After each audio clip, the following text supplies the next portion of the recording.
Hi everyone, welcome to True Crime and History SA by Mama Venus. Today I will be telling you about the ongoing case of Xolisa Sojada, dubbed the Qumbu Facebook rapist. He is currently charged with cases of rape and murder of at least 4 women in the province of Eastern Cape, South Africa. In November 2017, there were chain messages that were making rounds both on Facebook and on WhatsApp.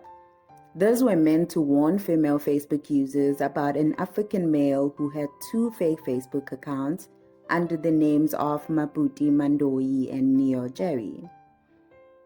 He used these profiles to catfish women. Once he was successful, he would invite them to visit him in his hometown, Qumbu. This is a small village in the province of Eastern Cape, South Africa. Most, if not all of these women, were from outside his hometown, and due to the distance they would have to travel to him, they would require transport money. He had presented himself as a successful and moneyed man. To affirm this, he would generously transfer the money using the Shoprite or Spar money market. Once the woman arrived at Qumbu, he would make an excuse that he is caught up in something. Therefore, he is going to send a friend to fetch the woman. This friend will, of course, be him, but the woman will have no way of knowing because he had used a fake picture on his Facebook profile. The friend will then take the woman to the Ngaleni grazing fields, where he would sexually assault, strangle, and sometimes kill the woman.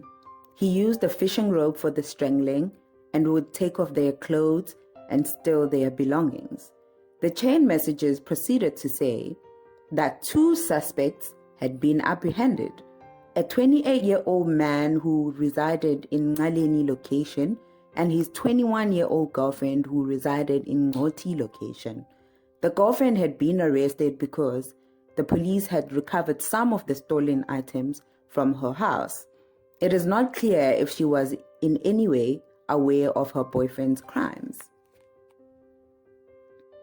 At the time of this recording, there had been no updates on the girlfriend's legal status. I am not sure if she was charged with anything at all.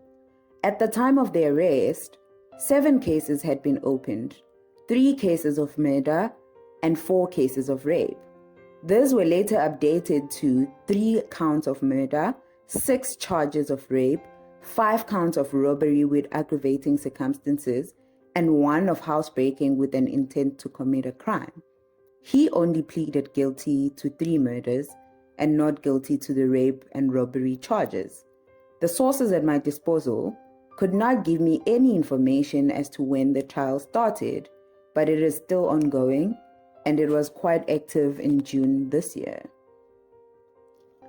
In the trial, a number of gruesome and heartbreaking testimonies have taken place, but for the purposes of this video, only 2 will be highlighted. The first one is that of a 4th student who was kidnapped and sexually assaulted by this man. Even though the name of the victim is mentioned in the media with regards to this case, out of respect for her and her family, I will not mention it in this video. And this is her case. Sometime in 2017, a student from Fort Hare University in the Eastern Cape had started chatting with a man by the name of Neo Jerry on Facebook, and they had formed some sort of a romantic relationship.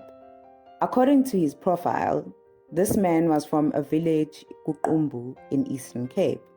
He had told the young woman that he is a police investigator and he was stationed at Kutolo, also in the Eastern Cape. It is not clear how serious the relationship was, but they had planned to meet on the 23rd of September in 2017 and probably spend a day or 2 together. The young woman traveled by taxi to meet him in his hometown. She arrived in the late afternoon and waited for him at a petrol station. She waited for a considerable amount of time, and the guy was no show. Around 6 p.m., fearing for her safety, She went to sit at a KFC and waited further. He had asked her to wait some more since he was apparently still busy with a case. Since he was such a busy person and it was getting late, he told the young woman that a friend of his will fetch her on his behalf. He asked her what she was wearing so it could be easy for the friend to identify her. She told him. The friend found her, and off they went to meet the supposed boyfriend. The friend did not have a car, so they had to walk to the boyfriend's place. On their way, they came across an open field used for cattle grazing. In the middle of the field, the friend grabbed the young woman by her neck. She fell, and he started assaulting her both physically and sexually. The second testimony was from a 69-year-old woman who is a mother to one of the sexually assaulted and murdered women. Even though the name of the victim is mentioned in the media with regards to this case, out of respect for her family, I will not mention it in this video. And this is her case. On the night of the 29th of October 2017, a 69-year-old widow received a frantic call from her daughter stating that she has been kidnapped, and the man holding her hostage is demanding an amount of 3,000 rand to be transferred to him immediately for her release. The saddest thing is that the daughter knew her family could not afford that amount of money at such short notice, so she begged her mother to take a loan. Before they could get any more information from the young woman, the phone was quickly taken away. The man could be heard in the background demanding the money or else he will kill the young woman. As this was late at night and the family did not have 3,000 rand at their disposal, the mother asked that the man give them until the morning so that they can borrow the money and send it to him. He agreed with the plea for time. On the morning of the 30th of October, the kidnapper called again.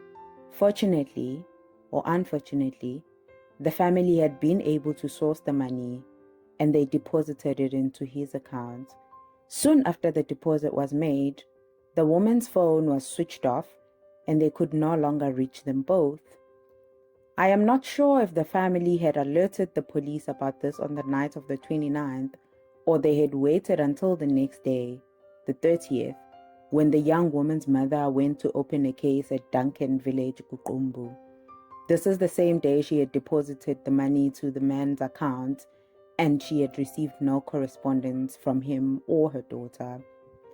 Upon opening the case on the 30th of October, the family was told that a body of an unidentified young woman had been found near a grazing field, Guqumbu. They were taken to Umtata mortuary, where they positively identified the body as that of their daughter. She had been sexually assaulted and murdered. She is said to be the last of the 3 women murdered to be found. When her body was discovered, items of her clothing were missing: green shorts and her shoes. These were not discovered until the man charged with her murder appeared in court, and he was wearing them. The mother had to endure giving her testimony in front of a man wearing her murdered daughter's clothes. How twisted. According to the sources at my disposal, there has been no updates in the media about this case since the 10th of June 2021, which is this year. I will, however, be posting updates as I receive them. So long, please don't forget to subscribe and click like on this video on your way out. Thank you so much for watching. See you on the next one.